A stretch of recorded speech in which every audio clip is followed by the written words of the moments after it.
warahmatullahi wabarakatuh. Perkenalkan, nama saya Dea Sucianingrum dari kelas 12 MIA 3. Pada kesempatan kali ini, saya akan melakukan praktek tentang respirasi anaerob. Tujuan dari pembuatan video saya yaitu untuk memenuhi nilai praktek mata pelajaran biologi tahun ajaran 2020-2021 pada semester ganjil yang ditugaskan oleh Pak Guru Sutarjo.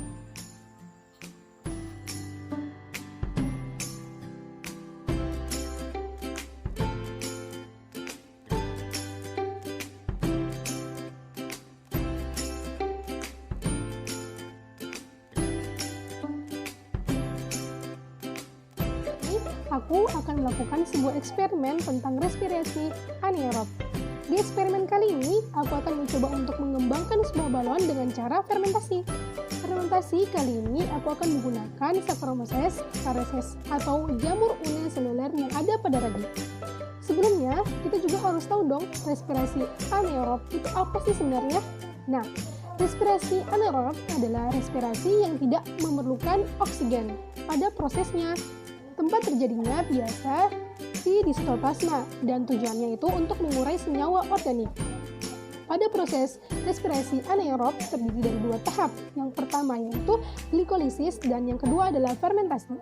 Nah, untuk eksperimen kali ini kita akan membuktikan bahwa rumus ini adalah benar. Wah, fermentasi alkohol bisa menghasilkan gas CO2. Maka dari itu, untuk membuktikan hal tersebut, mari kita langsung ke eksperimen. Aku akan menjelaskan alat-alat dan bahan-bahan yang kita gunakan untuk praktikum kali ini. Yang pertama yaitu kita siapkan gelas yang akan diisi air hangat. Nah, untuk airnya di sini tidak boleh terlalu dingin dan juga tidak boleh terlalu panas ya. Yang kedua yaitu kita siapkan ragi instan atau parnipan. Yang ketiga yaitu untuk mereaksikan ragi kita perlu gula pasir. Cukup 3 sendok makan saja ya. Habis itu kita siapkan botol bekas air mineral yang sudah dicuci ya, yang akan menjadi wadah untuk fermentasi yang kita akan melakukan eksperimen ini. Lalu siapkan juga balon karet cukup 1 buah saja ya. Habis itu yang terakhir yaitu juga siapkan sendok teh untuk menyendokkan raginya nanti pas untuk adukannya.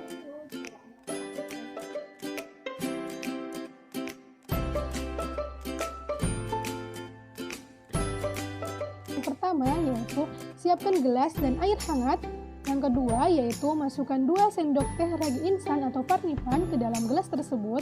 Yang ketiga yaitu tuangkan air ke dalam gelas secukupnya lalu aduk sampai merata. Yang keempat yaitu masukkan 3 sendok makan gula pasir ke dalam gelas lalu aduk sampai merata. Yang kelima masukkan larutan ragi dan gula ke dalam botol mineral. Nah, langkah terakhir yaitu tutup botol air mineral dengan balon dan mulai hitung waktunya dengan menggunakan stopwatch atau juga menggunakan HP bisa. Hanya lihat ke depan, karena jika menoleh, air mata ini akan terlihat. Memandang jauh ke depan dan membulatkan tekad. Ayo melangkah ke sana.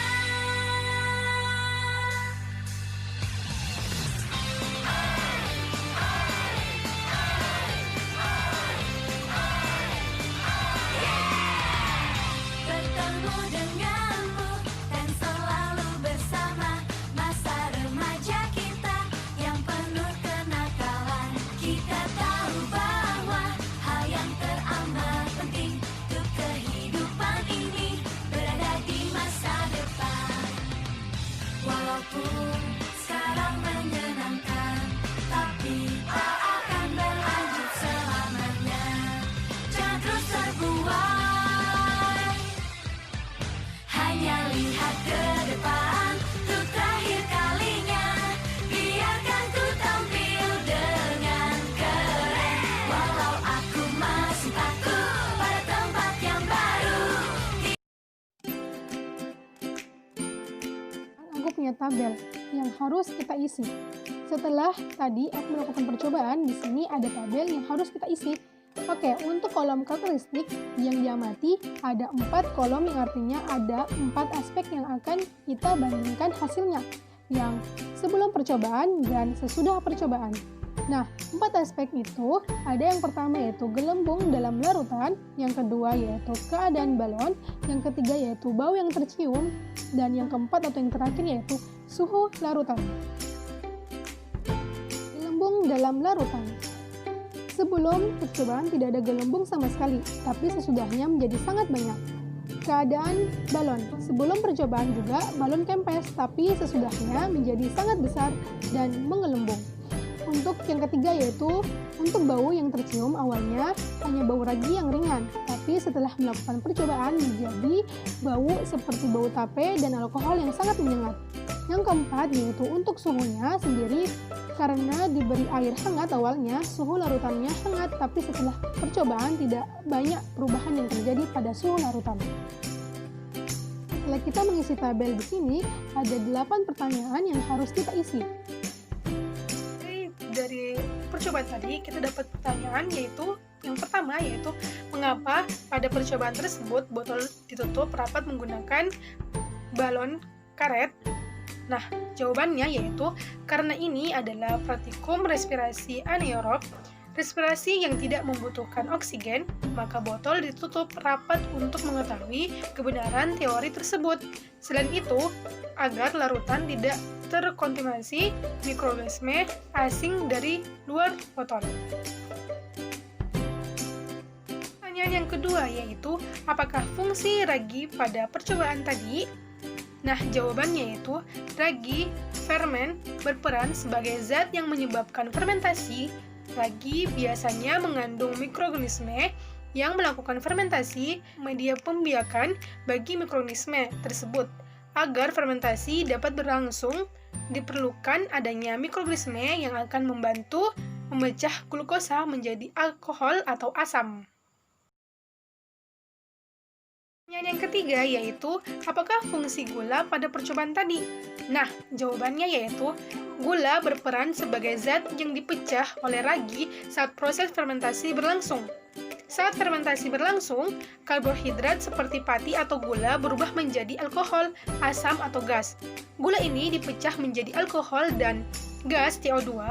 Proses ini disebut dengan glikolisis, yaitu jalur metabolisme yang mengubah glukosa menjadi asam privat yang digunakan untuk menghasilkan energi.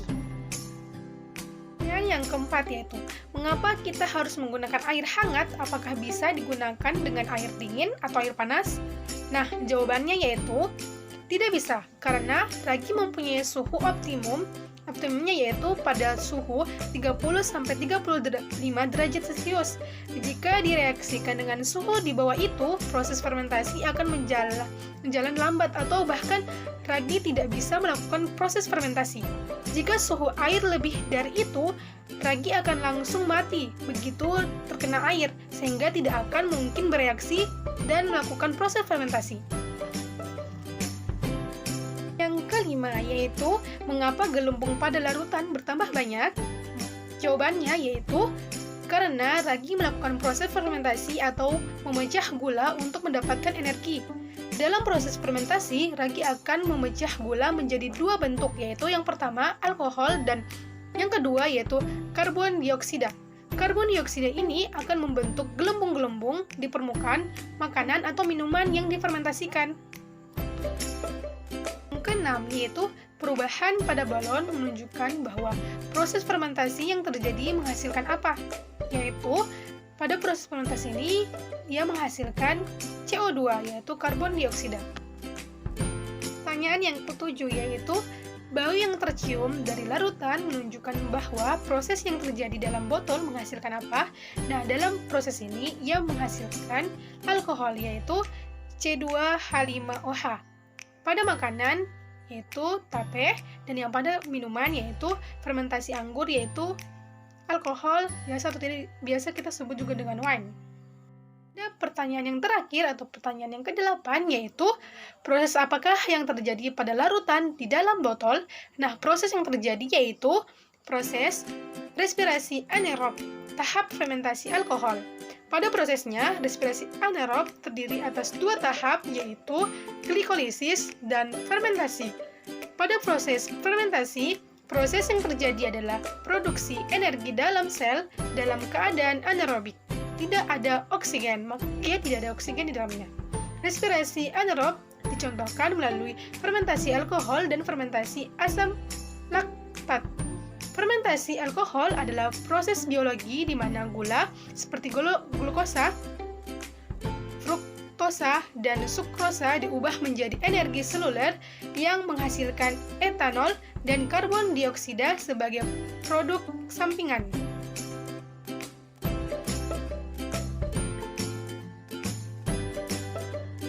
Dapat kita simpulkan bahwa fermentasi merupakan proses peragian atau proses penguraian makanan oleh jamur dan bakteri yang berlangsung dalam keadaan anaerob, yaitu tidak memerlukan oksigen dari udara bebas dengan bantuan enzim. Selain itu, fermentasi juga berarti pemecahan senyawa organik oleh mikroba yang berlangsung dalam suasana anaerob dengan menghasilkan energi fermentasi yang dilakukan oleh sel-sel ragi terhadap glukosa menghasilkan energi dan gas CO2. Alhamdulillah, pada praktikum kali ini telah selesai. Terima kasih atas perhatiannya. Wassalamualaikum warahmatullahi wabarakatuh.